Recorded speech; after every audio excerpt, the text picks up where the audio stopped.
Агресивната асимилаторска кампања на Бугарија не престанува и тоа во целиот регион.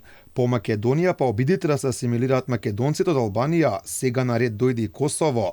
Викендов таму во посета беше бугарскиот претседател Румен Радев. Според него, бугари имало и таму, а неговата земја нивниот статус го штитела, искористувајќи го членството во НАТО и ЕУ. Всичко това, което правите, сето тоа што го правите за развивањето на нашето малцинство тука во Косово, заштитата на правата интересите на вас, на нашите сонародници е приоритет за бугарската држава и мој личен приоритет како претседател на Бугарија. Ние продолжуваме со поддршка за вашата дејност тука, која што е исклучително важна. И можам да ви кажам дека Бугарија како членка на НАТО и Европската Унија ќе продолжи да го реализира својот основен приоритет. Ваквите посети на највисоките политички представници од Бугарија секаде во регионот не е никаква новина, но отворањето на бугарскиот културен клуб во Битола беше поранешниот бугарски премиер Кирил Петков. Потоа, во ненајавена посета на Скопје, беше заменичката на Радев Илијана Јотова.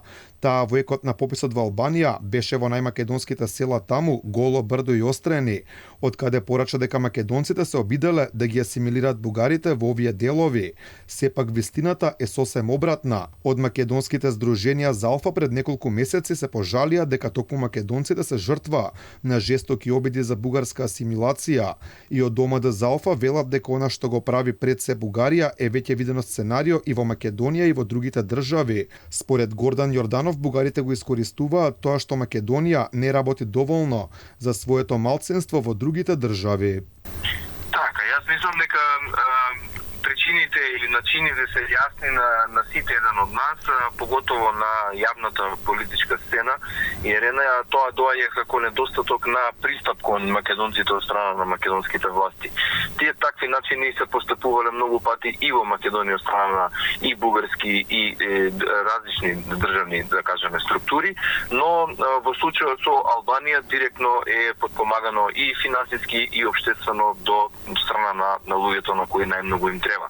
За жал тоа не е никаква нова појава, тоа се случувало уште, можел да кажам, и од Османиската империја. Мислам дека тоа им дава само простор, односно слободен простор на другите државности да работат онаму каде што ние како Македонија не успеваме да си ги заштитиме своите граѓани. Жестоките обиди за бугарска асимилација можевме да ги забележиме и директно во текот на пописот, кога во селата кои важат за македонски во Албанија беше првиот човек на фондацијата Македонија од Софија, Виктор Стојанов. Неговиот обид да докаже дека таму немало македонци, туку бугари, изгледаше и малку смешен. Ела ти, ела. Чакај. Тука да поздравиш Българија. Кажи как се казваш? Ружди. Българин ли си? Да. А тие деца, българчета ли си? Да. Какво взеха те, тетрадки? За притисоците кон македонското малцинство говореше и првиот човек на партијата Македонска алијанса за европска интеграција од Албанија, Васил Стериовски, кој е пратеник во тамошното собрание. Тој порача дека македонците кои живеат во Пустец, Врбник, Голо Брдо во последниве години се изложени на агресивна кампања за асимилација од бугарска страна.